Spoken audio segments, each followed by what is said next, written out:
Hello! In today's video, we're going to be talking about ways you can make sentences that will contribute to your grammar and fluency scores during the speaking portion of the IELTS exam. So the examiner's sitting there, waiting for his next candidate, and who walks in? Harry Potter. He's probably wanting to take IELTS so that he can start thinking about what university he's going to. So, the examiner asks him, "What are your plans for the future?" And of course, Harry says, "I'm applying for university." In terms of grammar, this isn't a bad sentence, but if you want to be scoring high on fluency and coherence, you're going to need to be using sentences that include information that flows into each other. And this isn't about having one sentence that does this, but using sentences consistently throughout the entire time that you're speaking. So, if Harry wants to be thinking about how to improve his score for fluency, he can ask himself, is there more to the story? And there usually always is. So Harry can take his fluency score from a 5 to a 6 by trying to extend his thoughts by including extra information. And what is that information? Well, like he said, I'm ready to apply for university. I just graduated from high school, and now I have to decide what comes next.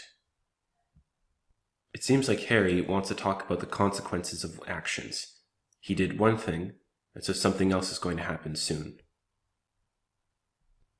There are many phrases that help us talk about consequences, and the most popular one is "so." But there are some other options as well. We can use "and because of that," or even "so now." If Harry consistently uses sentences like this, "high school is done, so I'm ready to apply for university," then he can start thinking about having a 6 for his fluency and coherence score. And if he finds ways to include extra information and have that information flow in interesting ways, then he can start thinking about a 7. But fluency and coherence isn't the only band score for IELTS. We also need to be thinking about other stuff. One thing that we can do is think about how we can use these phrases of consequence to earn additional points, maybe for grammar. The grammar was just fine in the previous sentence, but also to bring this up to a level for 7, we can express the same thought using more interesting grammar.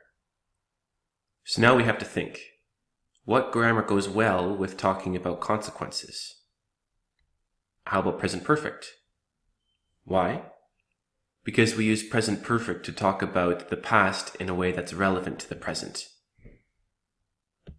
And so now we have a sentence that earns about a 7 for grammar and contributes towards a 6 or 7 for your fluency and coherence. I've just finished high school, so now I'm ready to apply for university. So if you're wanting to improve your score on the speaking part for IELTS, just remember these top tips. Always think about adding more information to your answers. Try combining your longer story with an interesting piece of grammar. And remember, present perfect goes well with talking about consequences.